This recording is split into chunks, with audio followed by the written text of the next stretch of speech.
बिस्मिल्लाहिर्रहमानिर्रहीम। अस्सलाम वालेकुम। जियो न्यूज़ पर आप देख रहे हैं आपस की बात और मैं हूं मुनीब फ़ारूक। पाकिस्तान की तारीख़ के अंदर आज एक और दिल दहला देने वाला दिन, इसलिए क्योंकि पाकिस्तान के अंदर ये कोई पहला मौका नहीं है। पाकिस्तान के अवाम ने, पाकिस्तान की अफवाज ने, पाकिस्तान की सिविलियन लॉ इन्फोर्समेंट एजेंसी ने एक बड़ी भारी कीमत अदा की है पाकिस्तान के अंदर अमन के लिए। और ऐसे ऐसे वाक़यात हुए हैं जिन्होंने हमारी रूह तक को झंझोड़ दिया है। आज जब पुलिस लाइन पेशावर में ये वाक़या पेश आया और ख़ास तौर पर उस वक्त मस्जिद के अंदर जब लोग नमाज ज़ोहर की अदायगी में मसरूफ़ थे, तो ये बात तो जहन में बिल्कुल हर एक को क्लियर हो जानी चाहिए कि जो लोग इसके अंदर इन्वॉल्व हैं, तहरीक तालिबान पाकिस्तान है, तो उनका मुसलमान होने से या मज़हब इस्लाम से कोई ताल्लुक़ नहीं है। जो लोग नमाजियों को नहीं बख्शते, यानी कि अल्लाह की बारगाह में जो सर्वसजूद होने जा रहे हैं या जो थे, जब आपने उनको नहीं बख्शा तो आप कैसे ये क्लेम कर सकते हैं कि आप कोई जहाद कर रहे हैं या इस्लाम के लिए कुछ कर रहे हैं। ना इन ऐसे लोगों का, ऐसे मकरू लोगों का ना ही दीन इस्लाम से कोई ताल्लुक़ है, ना ही ये मुसलमान है और ना ही ये इंसान है।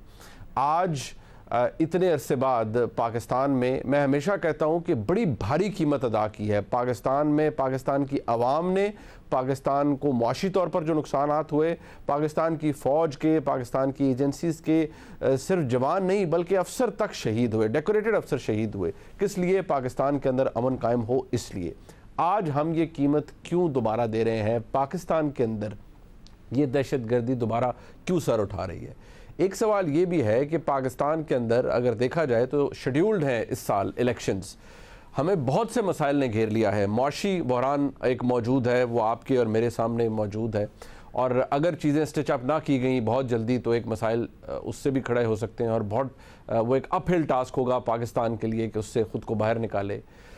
दूसरी बात यह है कि क्योंकि पाकिस्तान के अंदर सियासी अदम इस्तेहकाम है, मुआशी अदम इस्तेहकाम उसके नतीजे में अब जन्म ले रहा है, और साथ ही साथ दहशतगर्दी ने दोबारा सर उठा लिया है।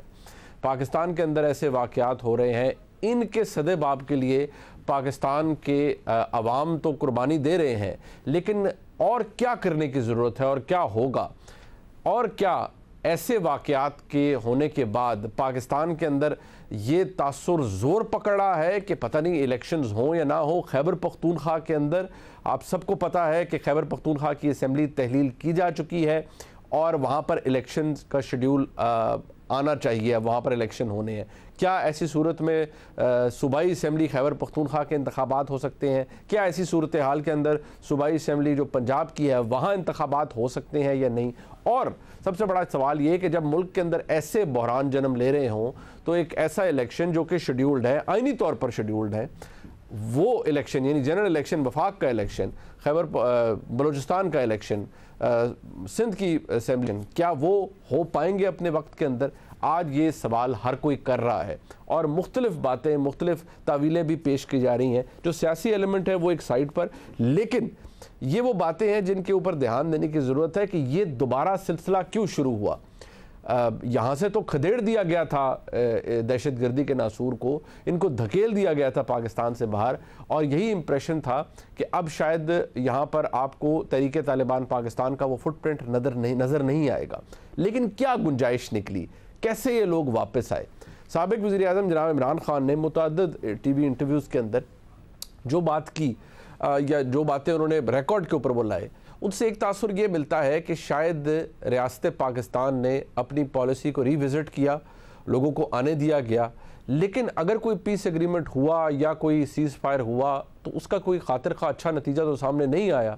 वो नतीजा आज ये है कि पाकिस्तान आज फिर ब्लीड कर रहा है। ये छोटी बात नहीं है कि मस्जिद के अंदर शहादतें होती हैं, पता नहीं अभी कितने अफराद जो हैं मासूम लोग वो मलबे के नीचे दबे हुए हैं, कितनों का भी ये भी नहीं पता कि वो तशवीशनाक हालत पे है, वो बच पाएंगे या नहीं बच पाएंगे। इमरान खान साहब मुतअद्दिद मकामात पर गुज़िश्ता कुछ दिनों के अंदर जो इंटरव्यूज़ उन्होंने दिए, ये ज़ाहिर बात है वो वज़ीर-ए-आज़म थे मुल्क के, तो पॉलिसी अकेले वो नहीं बना रहे थे, लेकिन दैट शोज़ कि रियासत पाकिस्तान उस वक्त क्या सोच रही थी और क्या ये उसका फॉल आउट है जो अब हमारे सामने आ रहा है। अपने मेहमानों का तारुफ करवाते हैं जी। हमारे साथ मौजूद हैं इंजीनियर खुर्रम दस्तगीर खान साहब, वफाकी वज़ीर हैं। खुर्रम दस्तगीर साहब अब भी वफाकी वज़ीर हैं, लेकिन साबका पाकिस्तान के वज़ीर दफ़ा भी रह चुके हैं। बहुत से मामलात के अंदर बहुत सी चीज़ों के प्रीवी भी हैं और पाकिस्तान के अंदर जो पॉलिसी मेकिंग है वो बड़ा वसी तजर्बा रखते हैं कि वो कैसे हुई, क्या गलत हुआ है। ज़ाहिर बात है हम इस पर भी बात करेंगे। हबीब अकरम साहब हमारे साथ मौजूद हैं, मुल्क के सीनियर सहाफ़ी हैं और सियासी मामलात के ऊपर, बहुत से मामलात के ऊपर अपनी गिरफ्त रखते हैं, उनसे भी हम रहनुमाई लेते हैं। बहुत शुक्रिया हबीब साहब आपका। हमारे साथ ताहिर खान साहब मौजूद हैं, बहुत बेहतरीन सिक्योरिटी एनालिस्ट है। बहुत सारी चीज़ों को ख़ास तौर पर ये वॉर ऑन टेरर के हवाले से बहुत से ऐसे मामलात हैं जिनको उन्होंने बड़ा क्लोजली देखा है। रियासत पाकिस्तान की पॉलिसी क्या रही है, क्या नहीं रही, उसमें तब्दीलियाँ कहाँ कहाँ हुई, हमने गलती पिछले कुछ अरसे में क्या की है, उसके भी ज़ाहिर बात है उनका एक बड़ा बेहतरीन एनालिसिस हम लेने की कोशिश करेंगे। कुछ देर बाद हमें ज्वाइन करेंगे जनाब आबिद ज़ुबैरी साहब, सदर हैं सुप्रीम कोर्ट बार एसोसिएशन के, कानूनी मामलात भी जुड़े हुए हैं कुछ चीज़ों से, वो भी डिस्कस करेंगे। सबसे पहले मैं ताहिर खान साहब आपके पास आना चाहूँगा।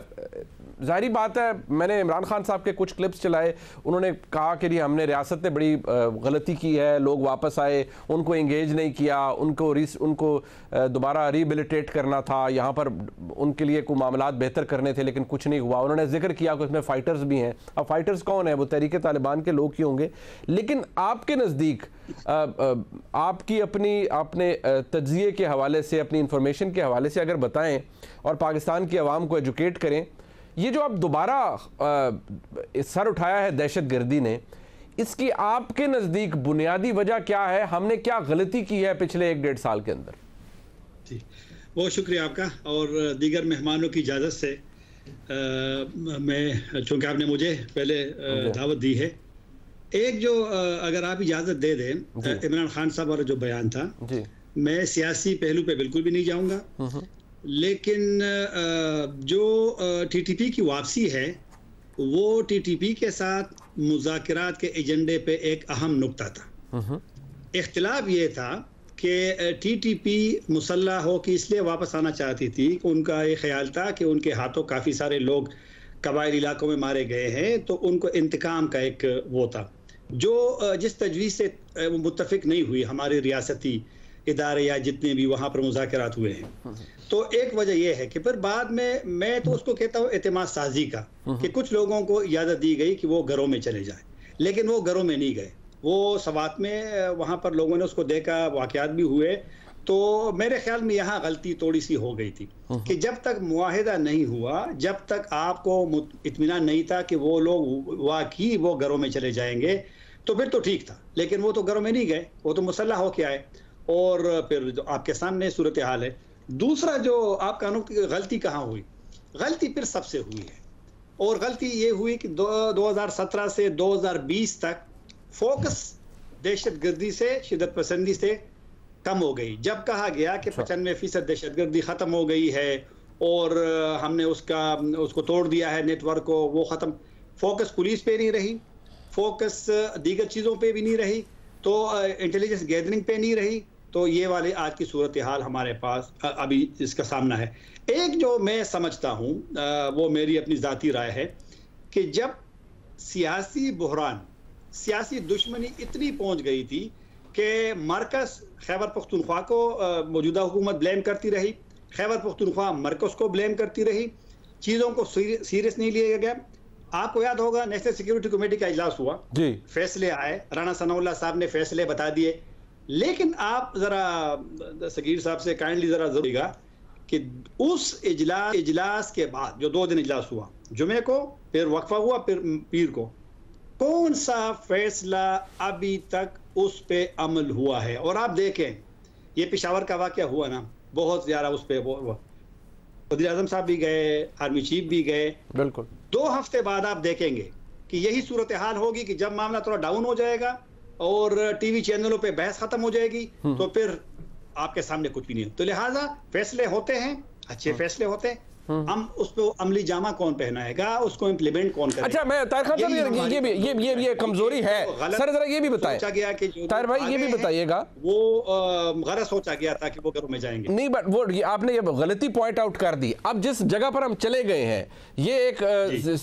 इतना बड़ा वाकया है, सीटीडी का एक वाकया हुआ, वो आपके सामने है, और जो आपने कहा वो शायद दुरुस्त निशानदेही है कि शायद इक्विप्ड ही नहीं है हमारे बहुत से जो सिविलियन इदारे हैं, और फोकस जिस तरह आपने कहा नहीं रहा। अब ये बताइए कि जहां हम चले गए हैं, क्या आपके नजदीक, आपके असेसमेंट में हमें रिपीट करना पड़ेंगे उसी तरह के फुल स्केल ऑपरेशंस टीटीपी को यहां से खदेड़ने के लिए, पुश बैक करने के लिए? टीटीपी माजी की तरह किसी भी जगह पर उस तरह मौजूद नहीं है कि माजी में आपने 2008 और 9 से बाजवड़ से शुरू करके स्वात से होते हुए, वजीरिस्तान से होते हुए, शुमाली जनूबी से होते वजीरिस्तान शुमाली आ गए, 2014 में आखिर ऑपरेशन हुआ। वो तो टीटीपी अब नहीं रही। टीटीपी को आप अफगानिस्तान में कैसे टारगेट करेंगे? तो लिहाजा वो पहले से निस्बतन मजबूत भी है, उनके नाराज ग्रुप वापस मिल गए हैं। अफगानिस्तान में ना अमेरिका ड्रोन हमला है उनके खिलाफ, अब ना वो जेलों में है। लिहाजा अब हमारे लिए, पाकिस्तान के लिए सिक्योरिटी थ्रेट बहुत ज्यादा बढ़ गया है, मुज़ाकरात मुअत्तल है, और मेरा नहीं ख्याल कि अफगान तालिबान मजीद आपकी मेजबानी करेंगे। उनको भी थोड़ी सी हमसे गिले शिकवे है। मैं जब जुलाई में अफगानिस्तान में था जी, मैं उससे मिला वजीर दाखिला सिराजुद्दीन हक्कानी से, जो कि मेजबान है, इन मुज़ाकरात के मेजबान थे। उस वक्त भी उसको थोड़ी सा गिला था पाकिस्तानी वज़रा साहिबान से, खासकर राना सनाउल्लाह का उसने नाम लिया। अच्छा, कि जब आपने उनको जिम्मेदारी दी है कि आप फैसिलिटेट करें, आप सहूलतकारी करें, यहाँ से सियासत, इसलिए मैं कहता हूं जब सियासत गालिब हो जाती है सिक्योरिटी मामलात पे, नाजुक मामलात पे, हसास मामलात पे, राइट, तो आपको फिर मसाइल का सामना करना पड़ेगा अगर आपने किसी को। तो लिहाजा गलतियां हमारी है, और आपकी बात से मैं इत्तेफाक करता हूं कि मसला अब हल नहीं होगा, क्योंकि मुज़ाकरात पे अब हमारे नेशनल सिक्योरिटी कमेटी ने एक फुल स्टॉप लगा दिया है। अफगान तालिबान का बयान आज देखे ना, जो वजारत खारिजा का बयान आया है, मैं उसको अभी बड़े गौर से देख रहा था कि उस बयान को आप खुद पढ़ ले, मैं आपको भेज दूंगा, आप उसको पढ़ ले। वो बिल्कुल एक वो बयान है, मुबहम सा बयान है। मतलब है कि बस उन्होंने वो एक ख्याल किया होगा कि वाकया बहुत बड़ा हुआ है।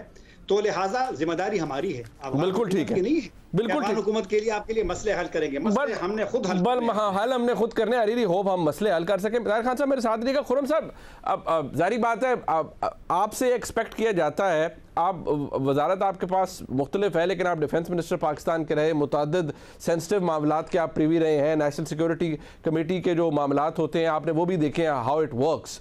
अभी ताहिर खान साहब ने एक बात पॉइंट आउट की कि नेशनल सिक्योरिटी कमेटी की मीटिंग होती है, 2 दिन होती है, अमल दरामद नहीं होता। खैबर पख्तूनख्वा के उस वक्त के वज़ीर आला तो ये भी कहते रहे कि भाई मुझे तो किसी ने बुलाया ही नहीं और हमसे तो पूछा भी नहीं। सियासत गालिब आ जाती है इवन सिक्योरिटी मामलात के ऊपर।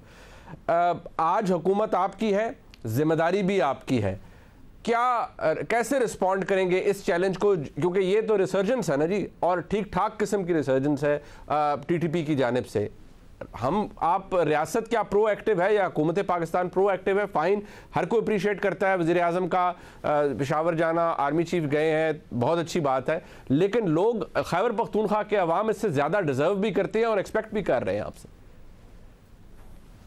शुक्रिया मुनीफ साहब, लेकिन हमें 2-3 बातें ज़रा क्लैरिटी होनी चाहिए। आज का जो वाक़या है वो 2021 के आखिरी हिस्से में जो इमरान खान और उस वक्त की हुकूमत की बुज़दिलाना मुसालियत थी तालिबान के साथ, ये उसका नतीजा है। और उसकी जो बुनियाद है वो मैं आपके नाज़रीन को याद करा देता हूँ कि 11 सितंबर 2021 को सदर मुमलिकत ने अज खुद तालिबान को आम माफ़ी की पेशकश कर दी थी। फिर 5 दिन बाद वज़ीर ख़ारजा ने उसको दोहराया, लेकिन उसका रिस्पॉन्स तहरीक तालिबान पाकिस्तान से है कि उन्होंने उस जो पेशकश थी माफ़ी की उसको रद्द कर दिया और कहा कि जी हम तो आपको मानते ही नहीं, तो आप कौन है हमें माफ़ी देने वाले। उसके बावजूद, उस रद्द करने के बावजूद मुज़ाकरात किए, हमारी रियासत ने किए, और नवंबर में 100 तालिबान को रिहा भी किया गया। ये भी रिकॉर्ड का हिस्सा और आपके सामने होगा, बिल्कुल है। ये पर 2021 की बात आई। तो लिहाजा उसके बाद जब वो तमाम मुज़ाकरात कामयाब नहीं हुए, हालांकि उस पर उस वक्त एक नेशनल सिक्योरिटी कमेटी की मीटिंग हुई जिसमें अपोजिशन ने भी शिरकत की, मैंने भी शिरकत की, तो उस वक्त ये सारे मामला हमें यूं लगा कि हमसे तो सिर्फ ये इजाजत मांगनी जा रही है कि हुकूमत जो है वो तालिबान से मुज़ाकरात कर ले। ये जो असल में ये जो मुसालियत की कोशिश थी, जिसे मैं कहूँगा अपीजमेंट थी, ये तमाम अपीजमेंट की तरह नाकाम हुई। और ये कोशिश थी कि उन्हें किसी तरह लाकर हम यहाँ बसा लेंगे और उनके खानदान हैं और वो वहाँ रहेंगे। क्या हुआ? अब हमें ये एक तो ये जो हमारी खुशफहमी थी कि अफगान तालिबान, तहरीक तालिबान पाकिस्तान को पाकिस्तान में दहशतगर्दी से रोकेंगे, वो खुशफहमी अब खत्म हो जानी चाहिए। जो तहरीक तालिबान अफगानिस्तान ने वादा किया था अपने दोहा एग्रीमेंट में कि अफगानिस्तान की सरजमीन पाकिस्तान पर दहशतगर्दी के लिए इस्तेमाल नहीं होगी, हमें उस खुशफहमी से बाहर भी आना चाहिए। और तीसरी बात यह है, ये जो कंफ्यूजन है जो रहता है हमेशा कि जी शायद एक हिस्से को हम राम कर लें, ये वही पुराना तालिबान खान कंफ्यूजन है इमरान खान वाला कि जी हम एक हिस्से को बना लेंगे तो सब ठीक हो जाएगा और हम मामलात को हल कर लेंगे। मामलात हल नहीं होंगे। इसीलिए जब इस साल के आगाज में दोबारा नेशनल सिक्योरिटी कमेटी की मीटिंग हुई, उसमें वाज़ेह तौर पर कहा गया कि जी there is no good and bad Taliban, क्योंकि सबक ले लिया गया था। लेकिन आज का जो बहुत ही इंदोनाक वाकया है, जिसमें मुझे यकीन है कि आप सब मेरे साथ शामिल होंगे, कि जो शोहदा हैं उनके लिए हम दुआए मग़फ़िरत करते हैं, और जो जख्मी हैं उनके लिए दुआ करते हैं कि वो जल्द अज जल्द सेहतयाब हो, उनके खानदानों के लिए दुआ करते हैं। लेकिन ये जो आज का वाकया है, ये हमें समझ आनी चाहिए अपने पिछले तजर्बे से कि ये किसी इंतहा पसंदी का कोई पागलाना इजहार नहीं है। ये हमेशा एक तस्वीराती कदम होता है। It's a strategic move, there is a strategic logic. आज आपको मालूम है कि मुत्तहिदा अरब इमारात के सदर ने इस्लामाबाद आना था, वो शायद मौसम की खराबी की वजह से ना आ सके, लेकिन अगर वो इस्लामाबाद में होते और ये वाकया हो जाता तो फिर देखिए हम किस किस सूरत हाल में होते। तो हमें एक दफा जो है, जिस अफरीद से हमने 2014 से लेकर 16 तक जंग की थी, और उसमें बहुत बड़ी, हमें अभी तक पाकिस्तान के अवाम को शायद अंदाजा नहीं है कि कितनी बड़ी जंग लड़ी गई पाकिस्तान के कबायली इलाकों में, लेकिन बहरहाल हमें इस अफरीद से निमटना है और इस वजाहत और सराहत से निमटना है कि ये लोग इनका दीन से कोई दीन को इस्तेमाल कर फौजी के लिए, और कहते हैं अनएम्बिगुअसली और क्लियरली इनको पाकिस्तान के दुश्मनों समझकर हमें इनसे जंग करनी है, तभी हम आगे चलेंगे। ये इनका दोबारा आना जो है वो 2021 की इमरान खान की कमजोरी का नतीजा है, जिसमें हमें दोबारा इतनी जल्दी, यानी 10 साल के अंदर अंदर दोबारा इस अफरीद का सामना करना। ये अपीजमेंट की पॉलिसी जिसका जिक्र किया खुर्रम दस्तगीर खान साहब ने, हबीब अकरम साहब, मैं जरा आपके पास इसलिए आना चाहूँगा कि अभी खुर्रम दस्तगीर खान साहब ने कहा कि इमरान खान साहब की अपीजमेंट की पॉलिसी थी। आई एम रियली सरप्राइज कि पाकिस्तान के अंदर एक मुआहदा हो गया। ये तो बात शायद मेरा और आपका गिला तो हमेशा ही रियासत पाकिस्तान से रहता है कि पता किसी को कुछ नहीं चलता कि क्या हो रहा है और क्लैरिटी नहीं समझ आती। बाद में जाके, बहुत बाद में जाके हमें पता चलता है कि एक्चुअल हमने किसी चीज़ को डील किस तरह से करना है। क्या लोगों की रीसेटलमेंट का यहाँ पर फैसला हो गया, उनको वापस आने दिया जाएगा, उनको सेटल किया जाएगा, उनको रिहेबिलिटेट किया जाएगा? मेरी समझ में आज तक ये बात नहीं आई कि जो जिनका DNA जिनके अंदर दहशतगर्दी है और उन्होंने मासूम लोगों को कत्ल किया है, मारा है, बेदर्दी से मारा हुआ है, उनसे आप क्या सैनिटी एक्सपेक्ट करते हैं? ये बात मुझे आज तक खुद समझ नहीं आई। लेकिन चलें, इमरान खान साहब की अपीजमेंट की पॉलिसी थी, डेट्स याद करवाई खुर्रम दस्तगीर खान साहब ने। इमरान खान साहब की हुकूमत जिम्मेदार आपको लगती है उस वक्त की, या इमरान खान साहब कुल्ली तौर पर अकेले जिम्मेदार होंगे या नहीं? उसके अंदर और भी मुख्तदर लोग थे जिनकी ऑब्वियसली कंसेंसस से ये पॉलिसी बनी होगी। देखिए, ये एक तो ये बात समझ लीजिए कि दहशतगर्दी कोई एक दिन का मसला नहीं है, ना किसी एक तारीख का मसला है। इसका बड़ा तवील पस मंजर है जो सोवियत यूनियन के दौर से सोवियत यूनियन के अफगानिस्तान में इन्वेजन से शुरू होता है और आज तक जारी है।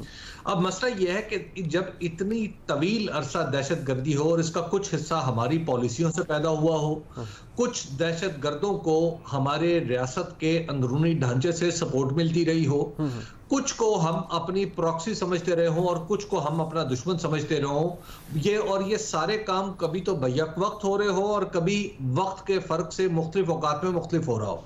तो लिहाजा ऐसे कॉम्प्लेक्स मामले पे किसी एक तारीख पे और किसी एक हुकूमत के बारे में ये कहना कि उसने इसको खत्म कर दिया या उसकी अपीजमेंट थी उसकी वजह से ये सामने आ गया, तो मेरा ख्याल है कि थोड़ा सा मुझे लगता है कि ये इंसाफ से थोड़ी हटी हुई बात होगी। दूसरी बात यह है कि जो ये मामला है ये बिल्कुल इतना सादा नहीं है कि हम इनके खिलाफ फौजकशी कर दें और चढ़ दौड़े, और ये इतना सादा भी नहीं है कि इनको बिठा के जरगा करें और जरगे में कुछ नताइज पे पहुंचे और उन नताइज को हम अपने तौर पे इम्प्लीमेंट कर दें। लिहाजा ये कॉम्प्लेक्स इशू है। ताहिर खान साहब इससे बड़ी अच्छी तरह आगाह हैं। हमें थोड़ा सा, यानी मुझे बतौर जर्नलिस्ट, मैं ताहिर खान साहब के नक्शे कदम पे चलता रहा हूं और भी चीजों को देखता रहा हूं। मेरे ख्याल में इसके बहुत सारे पॉलिटिकल एंगल भी हैं, इसकी कौमी सलामती से जुड़े हुए मामले भी हैं, और हमारी फौज से जुड़ा हुआ मामला भी है, ये हमारी सिविल इंतजामिया से जुड़ा हुआ मामला भी है। ये इतना सादा नहीं है कि जिसको आप सारे का सारा खुर्रम दस्तगीर साहब की मौजूदा हुकूमत में डाल दें या साबका इमरान खान की हुकूमत में डाल दें। ठीक, ये आपके नज़दीक अनफेयर होगा। I think rightly pointed out कि किसी को, और वैसे भी पाकिस्तान के अंदर जो वज़राए आज़म होते हैं वो सिंगुलरली रिस्पॉन्सिबल नहीं होते बहुत से मामलात के ऊपर, ख़ास तौर पर इस तरह के मामलात के ऊपर। बहरहाल अपीजमेंट अगर कोई चाहता रहा या किसी की पहले किसी की चीज़ के हवाले से इंक्लिनेशन क्या रही या सोच क्या रही, वो तो रिकॉर्ड के ऊपर है। एक ब्रेक ले लेते हैं जी, वापस आते हैं, ज़ुबैरी साहब से गुफ्तगू शुरू करते हैं क्योंकि एक सियासी एंगल मौजूद है और जो लॉ मिनिस्टर साहब ने कहा वो भी अपनी जगह मौजूद है। मैं चाहूँगा ज़रा आबिद ज़ुबैरी साहब उस पर क्लैरिटी दें कि लॉ मिनिस्टर साहब की बात के अंदर सदाकत क्या है और आइनी तौर पर क्या गुंजाइश है। क्या पाकिस्तान में सूबाई असम्बली के या वफाकी असम्बली के, नेशनल असम्बली के इंतखाबात डिले हो सकते हैं? कोई मामलात ऐसे हैं? एक ब्रेक के बाद हमारे साथ रहिए।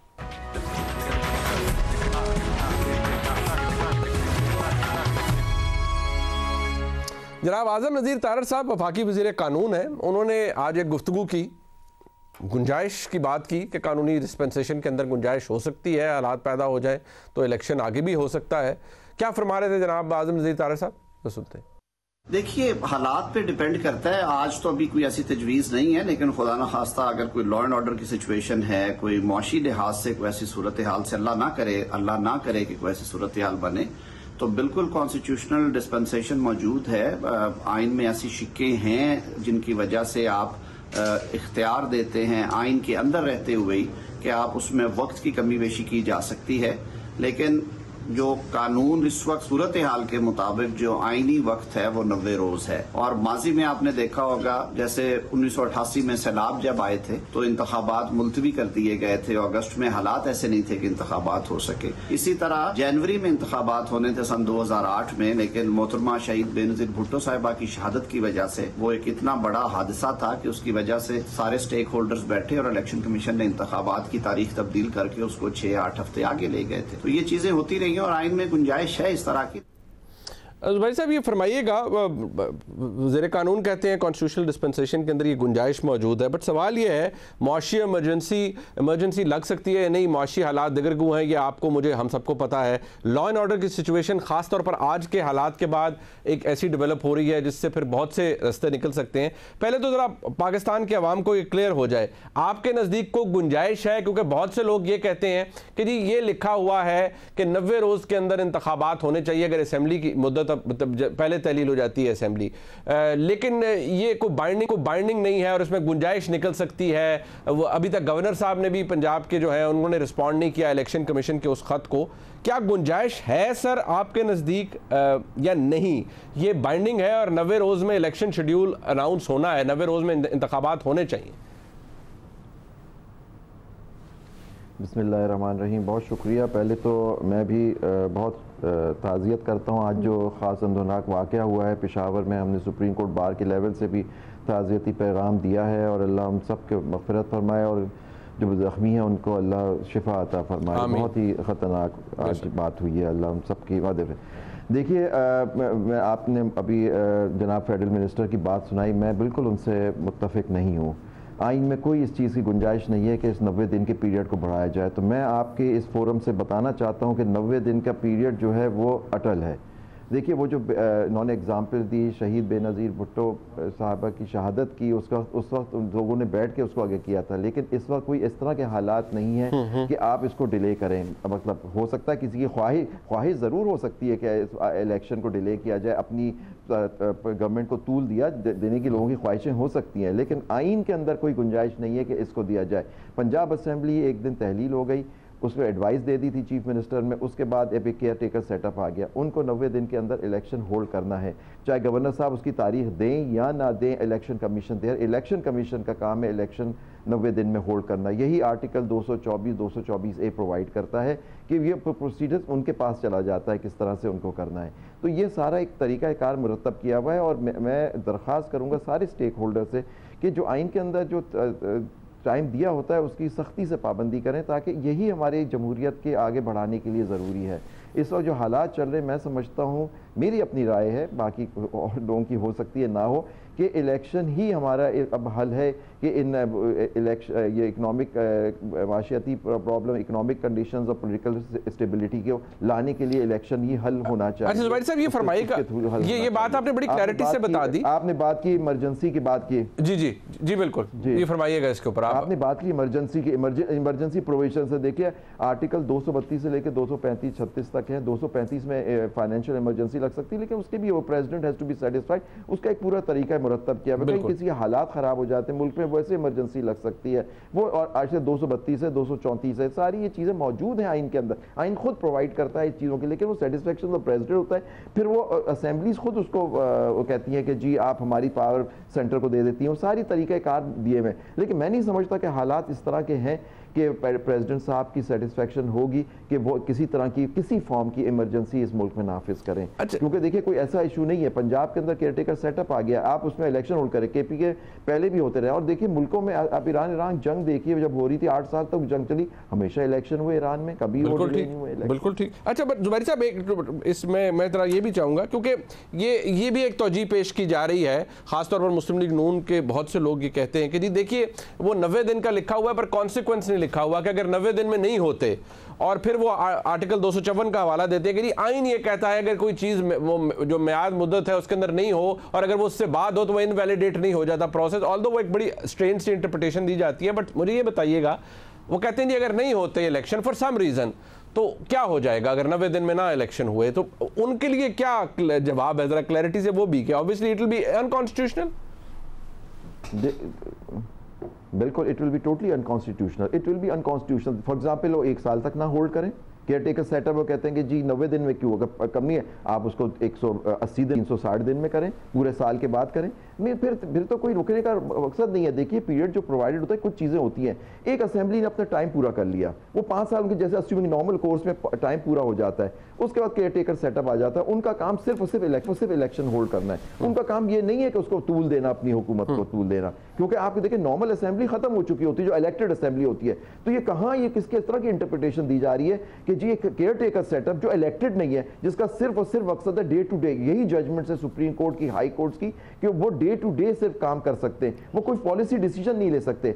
इस वक्त क्या हमारे मुतहम्मिल हो सकता है मुल्क कि एक हुकूमत केयरटेकर की चलती रहे और वो हम पॉलिसी डिसीजन ना ले सके, इकोनॉमिक फ्रंट पे, पॉलिटिकल फ्रंट पे, टेररिज्म के इश्यूज और ये सारी चीजें। आप खुद बताइए किस तरह की इंटरप्रिटेशन जो भी दे रहा है। मेरी उनसे दरखास्त है कि कानून को फिर से जरा पढ़ें, आइन को, कानून को। ये बात बड़ी दुरुस्त है, और जो दे रहे हैं ऑब्वियसली वो भी वेल रेड लोग हैं, कानून को समझते हैं। मैं एक ब्रेक पे जाने से पहले तार खान साहब आपसे पूछना चाहूंगा, ये जो अभी खुर्रम दस्तगीर साहब ने बात की थी ये दहशतगर्दी के हवाले से, उन्होंने कहा कि अपीजमेंट की पॉलिसी रही। हबीब अकरम साहब ने कहा कि ये किसी एक वजीर आजम पर या किसी एक हुकूमत पर कह देना कि ये उनकी वजह से हुआ, ऐसे हुआ। इससे आप एग्री करते हैं कि वाकई हमारे मुल्क की तारीख ये है कि वज़राए आज़म इतने ज़्यादा अथॉरिटी नहीं एंजॉय करते कि उनकी सोच या उनके फैसले के मुताबिक कोई भी पॉलिसी मुरतब कर ली जाए? मेरी नज़र में फैसला इमरान खान साहब का नहीं था, फैसला उस वक्त रियासती इदारों का था, और इमरान खान साहब की हुकूमत के बाद भी कुछ ये सिलसिला जारी रहा, ऐसा भी नहीं है। क्योंकि जुलाई 6 को आखिरी नशिस्त हुई थी, यहाँ नई हुकूमत तो अप्रैल में बन गई थी, तो फिर जुलाई 6 को क्या ज़रूरत थी कि वहाँ पे आप लोग भेजते।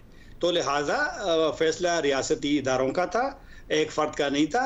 मेरे ख्याल में कुछ चीज़ें सियासत बिल्कुल हो, तनकीद बिल्कुल हो, लेकिन वही तो मैं कह रहा हूँ कि जो खराबियाँ पैदा हुई है उसमें जो सियासी तनाव है, ब्लेम गेम जो रहा है, ये भी उसमें एक फैक्टर है। तो लिहाजा हकायक को मेरे ख्याल में मद्देनजर रखना चाहिए। अब चूंकि सिक्योरिटी इदारे तो बोल नहीं रहे, वो तो बोल नहीं रहे कि मसला है क्या, कहाँ पर इशू पैदा हुआ, मुज़ाकरात में क्या होता रहा, यही वजह है कि अब पॉलिटिकल लीडर्स बोलते हैं, सहाफ़ी बोलते हैं, लेकिन अंदर का तो किसी को नहीं पता ना कि हो क्या रहा था, मसला क्या, कहाँ पे रुक गया था, वजह क्या है, और क्या ये सिर्फ उस वक्त की हुकूमत का, उस वक्त के जो भी जिम्मेदारान थे उसका था, या अभी जो मौजूदा स्टेक, हाँ अभी फैसला हुआ है कि मुज़ाकरात नहीं करेंगे, बिल्कुल ठीक है, कुछ तरह का नेशनल सिक्योरिटी कमेटी में मीटिंग हुई, लेकिन मेरे ख्याल में वो शायद दुरुस्त सोच नहीं है कि ये सिर्फ इमरान खान का था। मसले का हल तो आपने निकालना है ना, मसले का हल नहीं निकालना।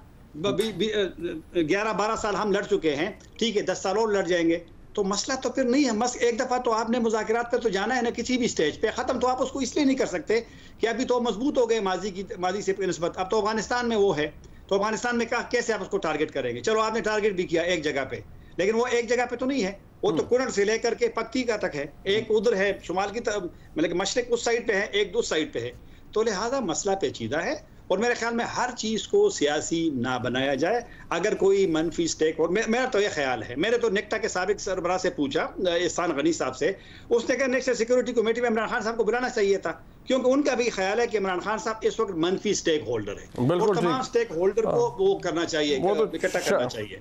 वो जारी बात है, वो शायद बैठते भी ना सियासी दीगर क़यादत के साथ। बहरहाल मैं एक यहाँ ब्रेक शामिल करता हूँ। ताहिर खान साहब आपका बहुत शुक्रिया। मैं ज़रा मजीद इस डिस्कशन को आगे बढ़ाऊँ, एलिमेंट है और ज़रा कानूनी जो नुक्ते उठाए हैं ज़ुबैरी साहब ने, मैं चाहूँगा खुर्रम दस्तगीर साहब उनको रिस्पॉन्ड करें, फिर ज़ुबैरी साहब से मजीद भी क्लैरिटी हम इसके ऊपर मांगेंगे। हबीब अकरम साहब हमारे साथ हैं, एक ब्रेक के बाद जी हमारे साथ रहिएगा।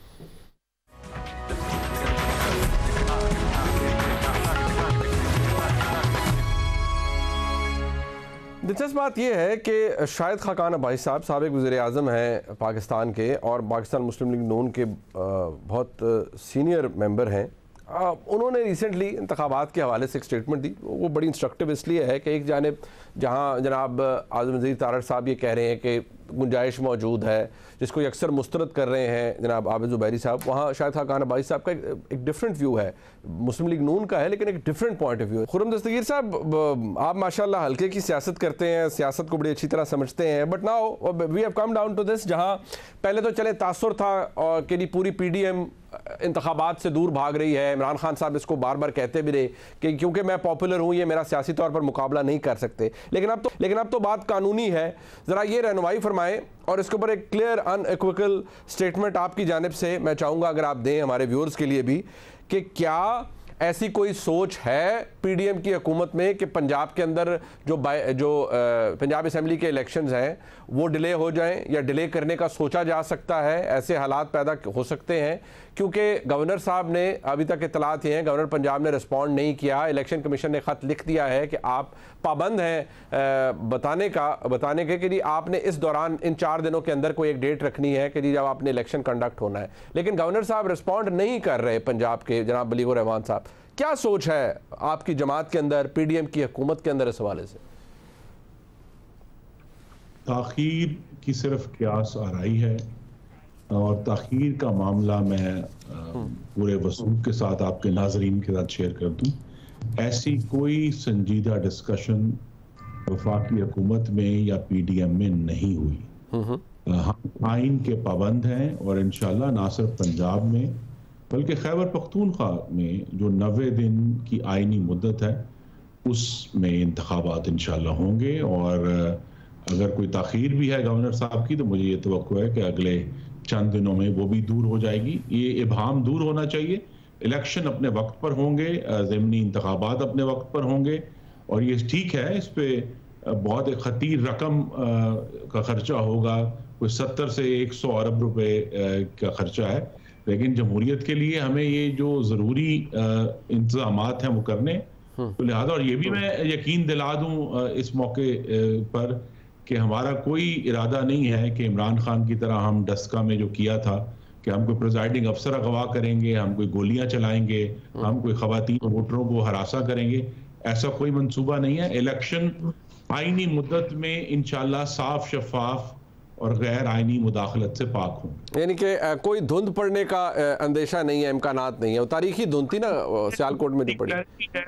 अभी जिसला मैंने कहा, लोग मुमकिनात, सियासत चूंकि मुमकिनात का खेल है, उस पर जरूर डिस्कशन होती है, लेकिन जिसला मैं कहूँ कि अभी तक काबीना में या PDM में ऐसी कोई तजवीज़ हमारे सामने ज़ेर गौर नहीं। जनाब खुर्रम दस्तगीर साहब, ताजुब इस बात पर होता है कि अब आपका माशाल्लाह एक अपना स्टैचर है, स्टेटस है, किसी को मुझे आपको बताने की ज़रूरत नहीं है कि पाकिस्तान में सियासत किस तरह होती है, लेकिन वो लोग जो कि जैसे आप अपनी क़यादत के करीब हैं, जनाब शहबाज शरीफ के करीब हैं, इसी तरह शहबाज शरीफ साहब के करीब और भी रुफ़का हैं, आपके कॉलीग्स हैं, जब वो आके बड़ी ऐसी बात करते हैं जिसका कोई मंतक समझ नहीं आती, जिसकी कोई आइन के अंदर गुंजाइश नहीं है, as rightly pointed out by जनाब आबिद ज़ुबैरी साहब, आप खुद भी फरमा रहे हैं, तो ऐसी बातें की क्यों जा रही हैं? ये कोई तीसरा चौथा नहीं कर रहा या कोई अफवाह नहीं फैला रहा, आपकी जमात के जिम्मेदारान मुआवनीन खुसूसी वो ये बात कर रहे हैं। So this is not without reason, that's why I am asking you sir कि ये किसी न किसी जगह पर, किसी न किसी लेवल पर, you are a federal cabinet member, आपको पता तो लगा होगा, somebody is working on it, somebody is thinking about it, या आप तो जिस तरह फरमा रहे हैं, अगर मैं आपकी बात को लूं तो फिर तो ये सारी बातें उनकी कोई अहमियत नहीं रहती, लेकिन मैं दोबारा कहूंगा ये कोई तीसरा चौथा बंदा बात नहीं कर रहा, आपकी हुकूमत के लोग कह रहे हैं। देखिए, इसमें ज़रूर जैसा मैंने कहा, सियासत में अब चूंकि इतनी ज़्यादा गुफ्तगू मीडिया के ज़रिए होती है कि लोग अपनी जो विशफुल थिंकिंग है वो भी कह देते हैं कि जी ऐसे हो सकता है। आज का वाक़या बहरहाल ज़रूर हमारे लिए एक चैलेंज पेश करेगा, क्योंकि आपके नाजरीन को शायद ये याद ना हो कि अब मुल्क में कोई कबायली इलाका नहीं है। अब ये तमाम इलाके खैबर पख्तूनख्वा सूबे का हिस्सा हैं और वहाँ पाकिस्तान का आइन लागू है। अगर किसी ऐसी जगह पे इश्यूज हैं कि अगर दहशतगर्दी की वजह से प्रॉब्लम है तो सिर्फ उस जगह पे इंतखाब डिले हो सकता है, लेकिन ओवरऑल इंतखाबात की ताखीर का कोई मंसूबा इस वक्त ज़ेर गौर नहीं। ठीक, मैं इससे पहले कि मैं हबीब साहब के पास आऊँ, एक जरा एक कानूनी ये भी ज़ुबैर साहब फरमाइएगा, हमारे मुल्क के अंदर तारीख रही है गैर सियासी इंटरवेंशंस होती हैं, बहुत सारे मामलात होते हैं, अदालतों के अंदर भी बहुत से सियासी मामलात चले जाते हैं। क्या ऐसी कोई गुंजाइश है कि मुल्क के अंदर कोई ऐसी सुप्रीम कोर्ट में, देखिए मैं एक बात कर रहा हूँ मफरूज़े की, लेकिन आपको पता है हमारे मुल्क में मफरूज़े भी तारीखी तौर पर रियलिटी बने हैं और चंद अदालती फैसले ऐसे हुए जिन्होंने फिर पाकिस्तान के अंदर बहुत कुछ तब्दील किया। सर ये फरमाइएगा, कोई गुंजाइश निकल सकती है अगर कोई ये कहे कि नहीं मुल्क के अंदर हालात बड़े कशीदा हैं, लॉ एंड ऑर्डर की सिचुएशन है, तो सुप्रीम कोर्ट इस पर रहनुमाई फरमाए, क्योंकि ये गुंजाइश हमारे पास है, वफाकी हुकूमत चली जाती है, कोई थर्ड पर्सन चला जाता है, क्या ऐसी कोई गुंजाइश आपको लगता है आज के हालात के अंदर सुप्रीम कोर्ट की जानिब से कोई हुकूमत को मार्जिन मिल सकता है, मामला बढ़ाया जा सकता है या नहीं? आपको लगता है there is absolutely no space for this? हाँ, देखिए मैं बिल्कुल आपकी बात से मुत्तफिक हूँ कि सुप्रीम कोर्ट को अदालत कोई ऐसा काम नहीं करेगी जो आइन के ख़िलाफ़ हो। और कोई देखिए, आप केस फाइल तो कोई भी कर सकता है, रेफरेंस भी फाइल हो सकता है, प्रेसिडेंशियल रेफरेंस भी हो सकते हैं, जो तरीक़ा का आइन मुरतब दिया हुआ है उनसे एडवाइस ली जा सकती है। लेकिन मैं नहीं समझता कि कोई ऐसी कोर्ट इस हालात में, इन हालात में इलेक्शन को डिले करेगी, क्योंकि देखिए हमारा एक सिस्टम है उसका 5 साल, अब देखिए पूरा वैसे ही ये इलेक्शन का साल है और उसके अंदर इलेक्शन होने हैं और उसके नई हुकूमतें आनी हैं, नई हुकूमतें बननी हैं। तो मैं नहीं समझता कि सुप्रीम कोर्ट किसी चीज़ को मद्देनज़र रखते हुए इलेक्शन को डिले करने का हिस्सा बनेगी। ठीक, ये बड़ी क्लियर बात है। हबीब अकरम साहब, अभी वैसे खुर्रम दस्तगीर खान साहब अपनी जमात के अंदर भी बड़ी माशाल्लाह सीनियर पोजीशन पे हैं, हल्के की सियासत करते हैं, इलेक्शंस की अहमियत को समझते हैं, बड़ी क्लियर स्टेटमेंट, जैसे मैं एक्सपेक्ट कर रहा था, उन्होंने बड़ी क्लियर बात की कि ऐसी बात है ही नहीं, ना कोई सीरियस थॉट है। ठीक है, सियासत पॉसिबिलिटीज़ का नाम है, लोग बातें ज़रूर करते हैं, but there is nothing serious about it. But then मैं इसलिए तशवीश मुझे होती है कि जब हमारे दोस्त हैं जनाब आज़म नज़ीर तारड़ साहब, बड़ी ज़बरदस्त शख्सियत हैं, वकील हैं बड़े सीनियर, जब वो ऐसी बातें करते हैं तो उससे ये अंदेशा होता है कि शायद ये सोच कहीं पर है। मलिक अहमद ख़ान साहब वो भी हल्के की सियासत करते हैं, अगेन प्राइम मिनिस्टर के बहुत करीब हैं, वो जब ऐसी बात किसी टॉक शो के अंदर बैठ के करते हैं और कहते हैं कॉन्सिक्वेंस कोई नहीं पता किसी को, अगर ऐसा होगा तो क्या होगा, तो सोचने पर तो इंसान मजबूर हो जाता है। आपको लगता है कि जैसे आप खुर्रम साहब की बात सुनकर मुतमईन हो गए हैं कि एब्सोल्युटली कुछ नहीं होने वाला, खुर्रम साहब ने क्लियर कर दिया कि भाई कोई ताखीर शीर नहीं होगी? देखिए, खुर्रम साहब की गुफ्तगू सुन के आप यूं समझिए कि बिल्कुल एक तस्कीन हुई कि पाकिस्तान के अंदर दस्तूर का रास्ता इख्तियार करने के लिए हमें लोग नजर आ रहे हैं। और जिस तरह अनइक्विवोकली खुर्रम दस्तगीर साहब ने कहा है कि 90 दिन की मुद्दत के अंदर अंदर इलेक्शन होंगे, तो ये तो मैं समझता हूं एक वफाकी वजीर की तरफ से ये बयान आना बड़ी वाज़ेह और बड़ी अच्छी बात है। लेकिन अगैन देखिए, ये जो दूसरी बात चलती है ना, कुछ लोग ये इस वहम में मुब्तला है, कुछ वकला भी। मैं मुनीब, आप और आबिद जुबैरी साहब के मुकाबले में तो मेरी कानून की फहम बिल्कुल कुछ नहीं है, लेकिन मैं चूंकि इस कानून का ताबे शहरी हूं, इस दस्तूर का, तो फिर मेरे जहन में ये सवाल उठता है कि क्या दस्तूर शिकनी आखिर कहते किसे? दस्तूर शिकनी क्या इस बात का है कि आपने उर्दू को नाफिज करना था, नाफिज नहीं किया? क्या दस्तूर शिकनी इस चीज का नाम है कि आपने फलां काम करना, मतलब कोई आपने फलां बंदा ऐसे लगाना था, ऐसे लगा दिया? दस्तूर शिकनी हमारे दस्तूरी स्ट्रक्चर के अंदर तो सिर्फ एक ही चीज है, और वो है इलेक्शन।